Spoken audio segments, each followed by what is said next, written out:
kita ketawa-ketawa, aneh aja gitu kan. Kenapa dia kejaksaan nggak ngambil yang lebih berkompeten, BPKPK yang mengauditnya gitu. Kenapa kepercayaan masyarakat atau rakyat terhadap aparat penegak hukum itu rendah? Nah, salah satunya dengan kejadian-kejadian yang salah satunya itu pemeriksaan. Sebuah kekeliruan pasti akan mendapatkan balasan, akan dipertanggungjawabkan oleh masing-masing. Setelah adanya kemarin kita tim melakukan ekspos pada tanggal 18 Agustus, jadi kemarin sore langsung ekspos setelah terima hasil audit investigasi, langsung lakukan ekspos. Kemudian dari kesimpulan ekspos itu perkara ini dihentikan karena dalam salah satu unsur tidak terpenuhi, yaitu adanya kerugian negara. Ya kalau kita sih pertanyakan dasar dulu pemeriksaan terhadap bendahara-bendahara itu apa gitu kan awalnya, laporankah ataukah temuankah gitu kan. Kalau tentunya kan kalau ada temuan berarti sudah ada bukti awal, berarti langsung di pemeriksaan, logikanya gitu kan. Kok tiba-tiba sekarang ditemukan tidak ada kerugian negara, akhirnya kita sebagai masyarakat jadi bertanya-tanya gitu kan. Kalau seperti ini jangan-jangan nanti kita ada laporan kasus-kasus korupsi lainnya juga, ketika tidak ditemukan ya udah beres gitu kan. Padahal kita mau laporkan juga beberapa hal yang menyangkut korupsi yang lebih besar nilainya, yang tidak terperiksa oleh KPK. Kita jadi akhirnya kemarin kan diminta untuk permohonan laporan tertulis.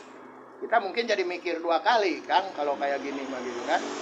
Apakah mau dilanjut, apakah kita nanti mau ke institusi yang lebih atasnya gitu kan, untuk lebih meyakinkan lah. Ini presiden buruk buat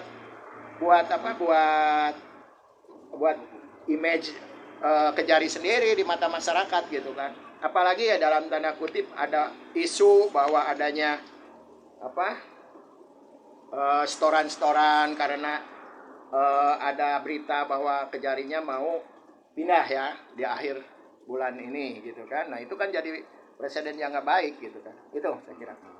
Jadi kami telah melakukan pemeriksaan para bendahara, yaitu pada tanggal 3 Agustus 2020, pemeriksaan seluruh OPD tanggal 4 Agustus 2020, memang kesannya maraton. Terus pemeriksaan travel tanggal 5 Agustus 2020, pemeriksaan Mirza tanggal 7 Agustus 2020, pemeriksaan Ida dan Sony tanggal 10 Agustus 2020, pemeriksaan Irwan dan Asda tanggal 11 Agustus 2020.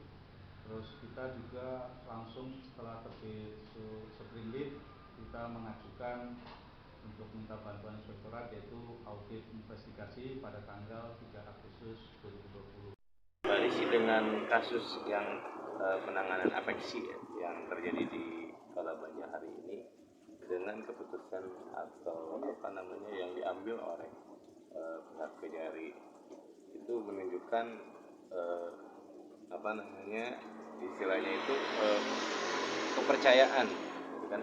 Kenapa kepercayaan masyarakat atau rakyat terhadap aparat penegak hukum itu rendah? Nah, salah satunya dengan kejadian-kejadian yang salah satunya itu pemeriksaan. Nah, untuk harapan kedepannya kan siapapun ya hukum harus tetap ditegakkan gitu kan, dan harus ke segala arah kan gitu. Siapapun itu kan. Ada jangan ada tebang pilih kan. Hasil audit investigasi tanggal 14 Agustus 2020 itu hasilnya keluar, namun sampai di meja saya tanggal 18 sekitar jam 14.20 jadi kemarin maksudnya. Jadi dia tertanggal 14 namun baru nyampe karena tanggal 17 kita tahu sendiri libur.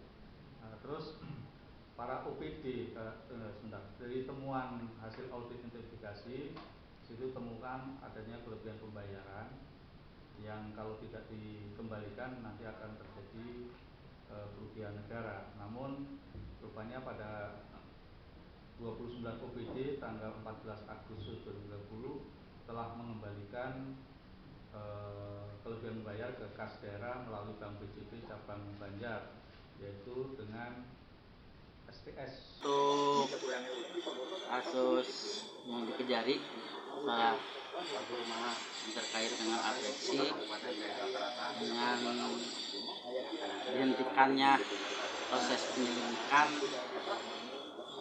kira itu kita serahkan saja ke pihak yang berwenang, itu kejaksaan. Jadi kalaupun memang tidak ditemukan indikasi, kemudian biarkan penegak hukum bekerja dengan kapasitasnya, dengan kewenangannya masing-masing. Kita serahkan saja kepada Allah Subhanahu wa Ta'ala, karena apapun proses di dunia, kalau itu sebuah kekeliruan pasti akan mendapatkan balasan, akan dipertanggungjawabkan oleh masing-masing.